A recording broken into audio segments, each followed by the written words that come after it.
Welcome to a deep dive curated just for you. We're traveling back to the 1920s, a time of glitz, glamour, and, well, let's be honest, some pretty questionable practices when it came to workplace safety. Picture this. The roaring 20s, flapper dresses, jazz music, and glowing watches. They were all the rage. Totally.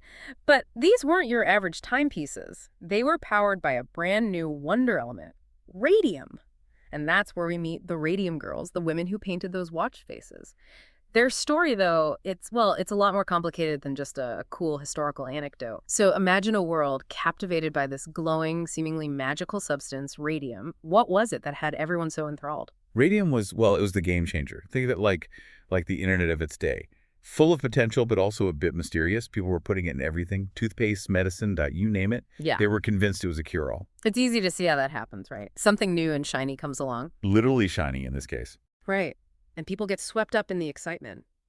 But, as we'll see, that lack of understanding about radium, well, it had some pretty serious consequences. Let's head over to the U.S. Radium Corporation factory in Orange, New Jersey. Now, this wasn't some fancy sterile lab.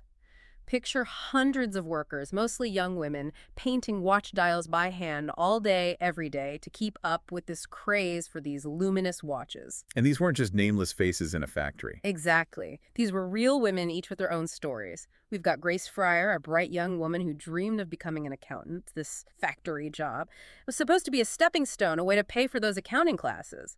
Then there's Katherine Schaub, a friend of Grace's who was already a pro at this whole watch dial painting thing. And we can't forget the others. Mollie Maggia, a talented singer, Albina Larice, the quiet one, always observing, and Quinta McDonald, always ready with the joke. These women were friends, confidants, each with hopes and dreams. Absolutely. They were just living their lives. And here's where things take a bit of a turn. The women, they were taught this specific technique for painting the dials. They called it lip, dip, paint. Doesn't sound so bad, does it? But those three little words. They held a lot more danger than anyone realized at the time. They were told to use their lips to shape the tips of their brushes for finer detail work.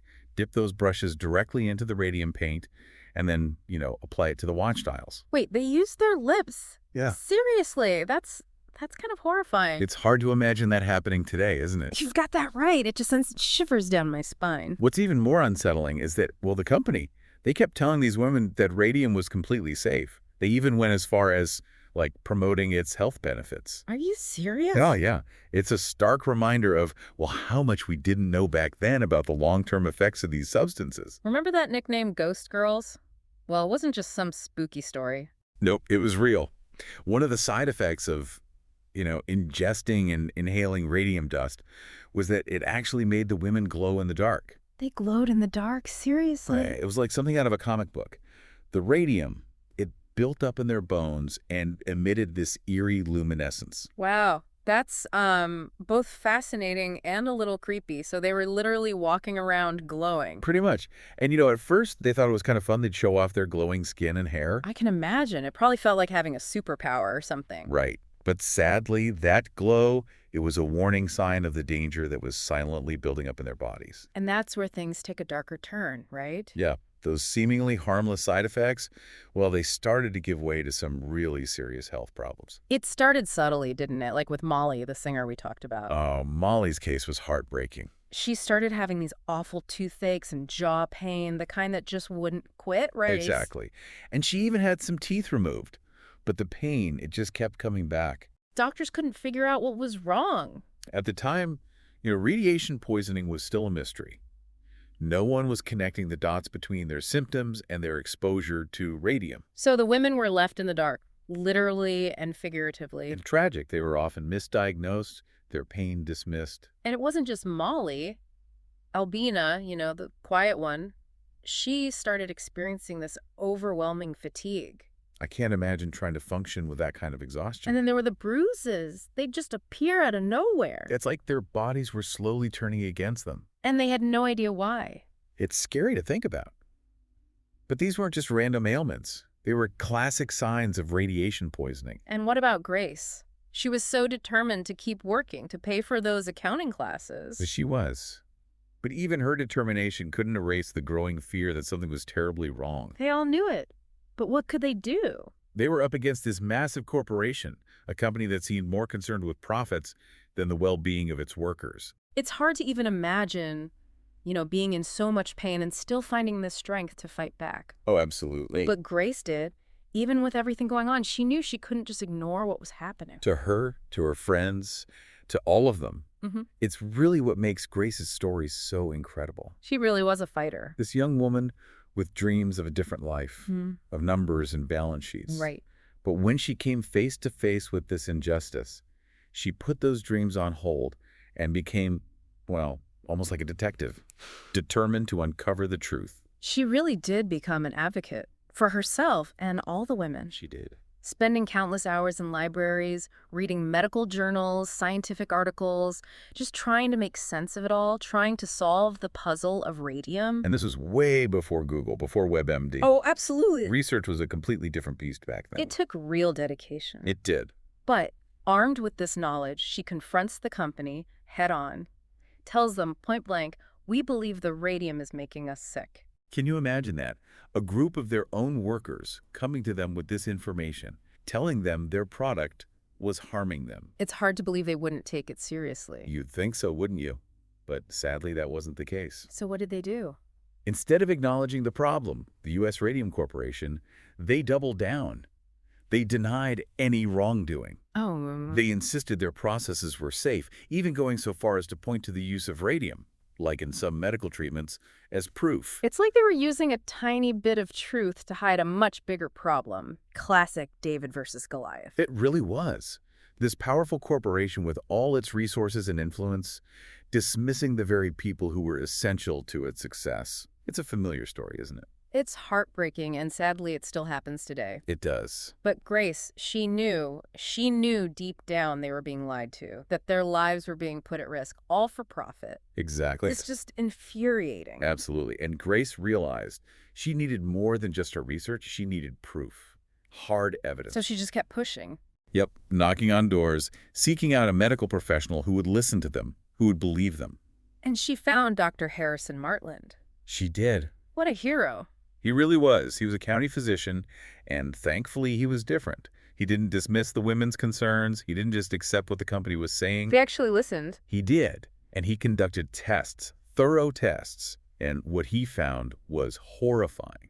The levels of radioactivity in the women's bodies were shocking. Finally, some hard proof. But that was just the first hurdle, right? Unfortunately, taking on a corporation like U.S. Radium, it was a daunting task. Many lawyers, they were afraid to even touch the case. To go up against that kind of power, it's intimidating. It was a huge risk to take, both professionally and personally. It's easy to feel overwhelmed in those situations, even hopeless. Oh, absolutely. But then, this young lawyer named Raymond Barry, he stepped forward. Raymond Barry. He sounds familiar. He agreed to represent them, to fight for their rights. What a brave thing to do. So they finally had their day in court. They did. And the company, they fought them every step of the way. Used every legal trick to delay the case, knowing time wasn't on their side, knowing these women were getting sicker by the day. Oh, that's just cruel. Did they have any shame? It was a calculated strategy. And sadly, it's not an uncommon one. Mhm. But the women, they never gave up. Even facing this powerful corporation with their own bodies failing them, they never gave up. That's incredible. Their testimonies in court, they were both heartbreaking and inspiring. They were in so much pain, but they so bravely shared their stories, their suffering. They were fighting for justice, and their voices, they resonated. I bet they did. Did it feel like the tide was turning, like people were finally starting to pay attention? The public was outraged. They were outraged by the company's disregard for their workers, for basic human decency. This is the part where, even though we know the ending, it's still so suspenseful. Absolutely. And finally, after years of legal battles, in 1928, the Radium Girls reached a settlement with the U.S. Radium Corporation. They won? They did. It was a victory. A hard-won victory. Yes. But it came at a cost. It always does, doesn't it? So many lives changed forever. So many dreams shattered. And even with the settlement, some of the Radium Girls, they didn't live to see it. Mollie, she was one of them. Gone too soon. It's hard to believe that something that seemed so magical, so full of promise, could have such devastating consequences. It's a stark reminder, isn't it? Progress without accountability, it comes at a price. A very high price. It does. But their fight, their courage, It continues to this day. So what can we learn from their story? It happened all those years ago, but it still feels so relevant today. Their story reminds us that questioning isn't just a right, it's a responsibility. We need to be informed to ask tough questions about the products we use, the companies we support, the systems that are supposed to be there to protect us. Because progress without oversight, They can have devastating consequences. their story, it's tragic, but it's also a story of incredible resilience, of the power of using your voice, speaking truth to power, and fighting for what's right. The Radium Girls, they remind us that even in the face of overwhelming odds, even when it feels like no one's listening, our voices, they matter. We can make a difference. That's it for our deep dive into the story of the Radium Girls. But we don't want the conversation to end here. We hope their story inspires you to learn more, ask questions, and never stop fighting for a better, safer, more just world. A world where history doesn't repeat itself.